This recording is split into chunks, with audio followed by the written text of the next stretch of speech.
Next, we're going to talk about the after-use cleaning and inspection of the Echo Quick Vent. Lieutenant Rotman, please tell us how that's performed. So after we've used the saw, you can take and you can see clearly that we kind of put it away dirty. So wipe the saw down, all your big chunks and stuff like that, wipe them all off. You take your air gun on here, you can blow in all these fins to make sure everything's clean and stuff like that. Getting any debris out, because a lot of times it will suck in through here, the sawdust and stuff like that. That's what's coming out here.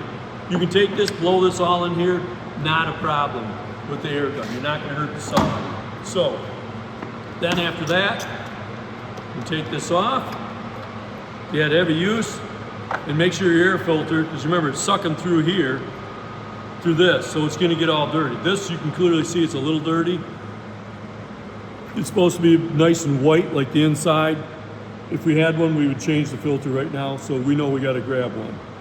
So you can actually see it must have been taken off and dropped on the ground at one time because there's some stuff on the inside. So we'll definitely change that next. Put this back on. The little circle right here goes with that. The tab goes up, push down so it locks on, and you're good. This, oh, I went through the spark plug once. So you remember the spark plug's right here. So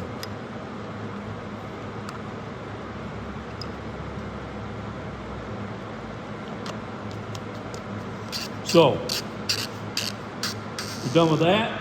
So in the vent after your use, and you wasted a bunch of the teeth, what you're gonna wanna do is take your wrench, loosen the nuts up right here.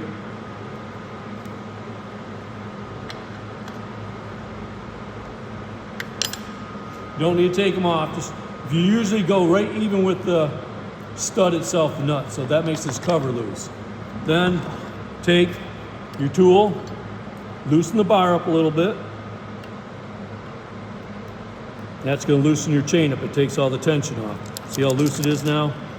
So it's nice and loose. You can flip your saw back over. You can spin your nuts off.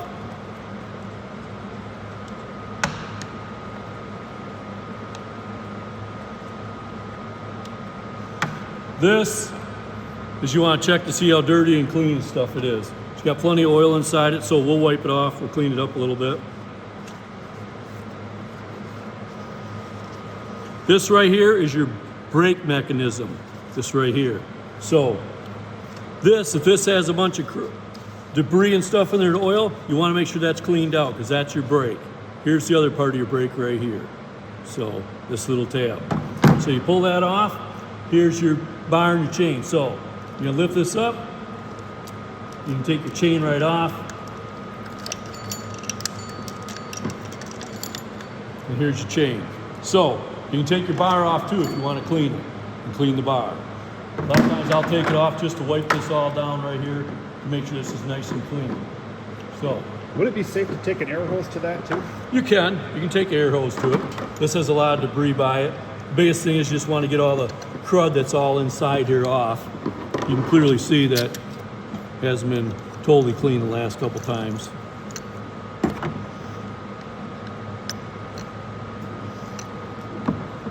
So, not shook it off.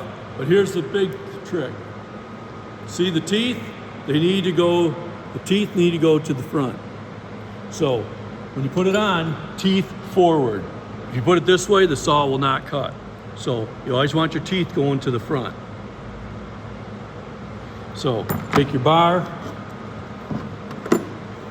wipe it down.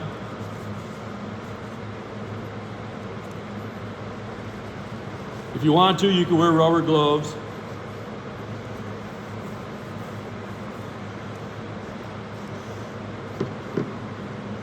Put your bar, it's easier to put your bar on. So when you put it on, this little tab here, that's gonna be your adjuster. So that's gonna have to go back in there. So when you drop it in there, that little pin lines up with that. So either way you can do it. So I put the bar on first, teeth to the front. I put it over the sprocket first. This will be the toughest part, is to get it lined up inside the bar. So a lot of times I'll get just the top like that. I'll pick the bar back up off there.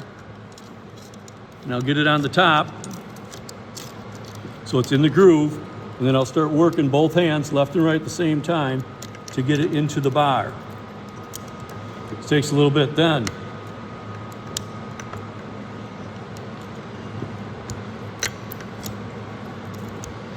There you go. So now, one of the things to do is to make sure you have it in there, is kind of turn it a little bit. You don't want to turn it a lot. Put your hand on there and turn it, and then you'll know you have it in the groove, and the clutch is spinning around. So you can see the clutch, it's turning around. Then you know you're in the groove, because there's one spot and you could be off on that side. So now here's your bar. A lot of times it'll stay right there. It's loose.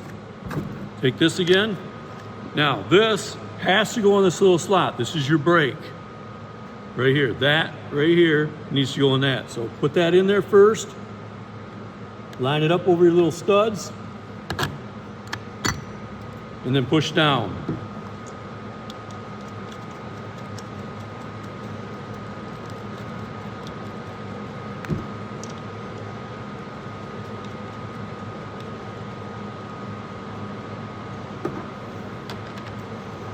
Now I'll tighten them down once like this. Then I know it's loose. I'll back them off a little bit. Put my glove on.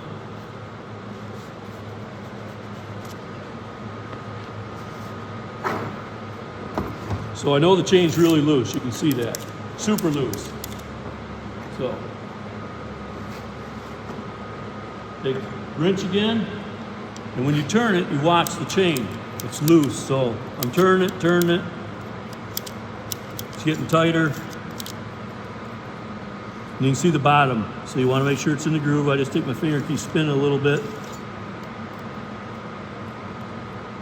So, put my glove back on, my other glove. I'll keep spinning it. See, it's already getting tight. Make sure the brake's not on. That's the brake on, brake's off, still spins, and the chain's a little bit snug. I just tighten up like I said before, snug it, don't put a lot of force on it, and then you know the chain's pretty tight. So now we're gonna wanna start it, we'll run it again and go through the whole procedure because we changed the chain. The chain will stretch out a little tiny bit like I said before. So it's a little tight right now. Once we run it again, it'll loosen up, and then we want to check for tension.